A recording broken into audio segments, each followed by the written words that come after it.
Hi friends, 69,000 शिक्षक भर्ती में एक बार फिर से आपका स्वागत है और अभिमान एकेडमी के माध्यम से सबसे सटीक और विश्वसनीय खबरों के साथ। सबसे पहले हम जो बात करते हैं वो बात करते हैं जो ऑर्डर आपके आने की तारीख है वो 17 तारीख है। आपको पता होगा संजय कुमार केस वाले केस में 37,339 पदों को लेकर सुनवाई होनी थी। उससे पहले बता देता हूँ आपको, दिल्ली पुलिस के एडमिट कार्ड आ गए हैं और 27 तारीख को पेपर होना है, तो आप एडमिट कार्ड जाकर चेक कर लें कहाँ आपका एग्ज़ाम सेंटर कहाँ पे है। दूसरा पॉइंट ये है कि जो पहले डेट लगी थी संजय कुमार वाले केस की 15 तारीख लगी थी, 15 अक्टूबर, और उसके बाद अब आप देख सकते हैं 17 नवंबर लिखी हुई है, 17 नवंबर 2020। पहले 15 तारीख थी। यशवंत वर्मा की कोर्ट में लगी है, जस्टिस यशवंत वर्मा इनके कोर्ट में है, सिंगल बेंच, और ये आपको रिट नंबर वगैरह इसकी पता ही है 15122।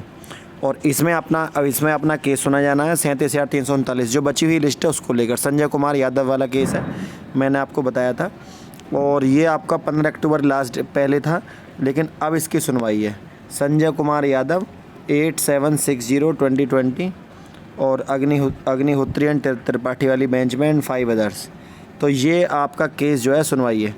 सबसे पहले आपको बता दो, जिन अभ्यर्थियों को ना पता हो, कि जो बचे हुए पद हैं 37,339, मतलब 69,000 में से जो 31,222 लिस्ट लगी है उसके अलावा जो बचे हुए पद हैं, ये सुनवाई उसके ऊपर होने वाली है। और कहीं ना कहीं यही सुनवाई तय करेगी कि 69,000 शिक्षक भर्ती की दिशा क्या होगी, क्योंकि ये एक अन्य 2 AI दाखिल की गई थी इसके खिलाफ़।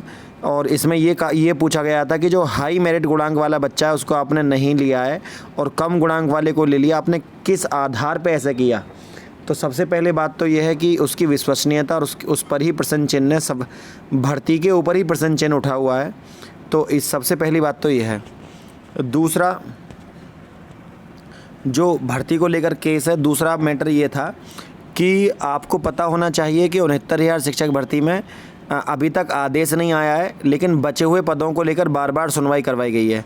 अभ्यर्थियों ने जाकर धरना प्रदर्शन करा, बार बार सचिवालय की तरफ से ये सुनने को मिला कि आप इसको जब तक कोर्ट का निर्णय नहीं आता हम इस पर कुछ नहीं कर सकते, या तो आप इसमें केस दाखिल कीजिए, आपकी सुनवाई होगी, तब हमें कोई आदेश मिलेगा, तब हम कुछ करेंगे।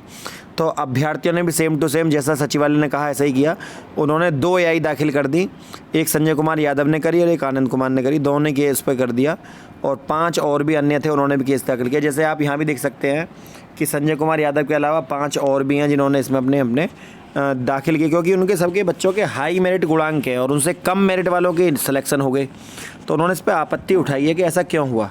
सरकार ने फिर अपनी गलती मानी और NIA का जो सॉफ्टवेयर है उसको अपडेट कराने की बात कही, जिससे ये पता चलता है कि कुछ अभ्यर्थी अभी भी अंदर बाहर होंगे, कुछ अभ्यर्थी बाहर निकलेंगे जो गलती सेलेक्ट हो गए और कुछ अभ्यर्थी अंदर आएंगे जो बाहर छूट गए। तो ये तो प्रक्रिया है। यदि सरकार इन प्रक्रियाओं से बचना चाह रही है तो सरकार को 68,500 की जो बची हुई सीटें हैं वो जोड़नी पड़ेंगी। यदि सरकार उनको नहीं जोड़ती है तो सरकार खुद स्वयं के अपने जाल में फंस जाएगी। क्यों?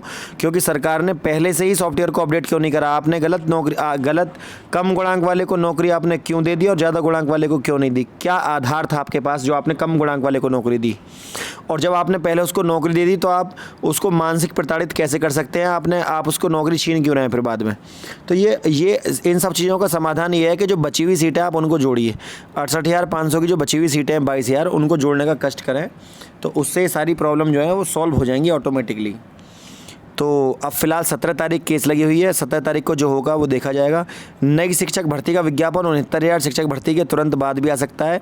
वैसे कह रहे हैं कि दिसंबर में इसका आपको नई भर्ती मिल जाए और दिसंबर तक ये भर्ती पूरी कर ली जाएगी 69,000 शिक्षक भर्ती, क्योंकि अंतिम मोड़ पर चल रही है। जैसे ही कोई आदेश आता है सरकार को तुरंत ये भर्ती पूरी करनी होगी। तो फ्रेंड, यदि ये वीडियो आपको अच्छी लगी तो वीडियो को लाइक, शेयर और चैनल को सब्सक्राइब करना ना भूलें। और कम गुणांक वाले बच्चे खास तौर पर, क्योंकि आपको पता है कि एक AI दाखिल की गई थी हमारे द्वारा और उसकी सुनवाई भी आपको जल्द ही देखने के लिए मिलेगी। जो कम गुणांक वाले बच्चे हैं वो कम गुणांक वाले बच्चे अभिमान एकेडमी से जुड़ जाएँ, ताकि आपकी बात को ज़्यादा से ज़्यादा रख सकें। उसकी कोई चार्जेस नहीं है, केवल आप हमारे साथ जुड़ें, यही बहुत है।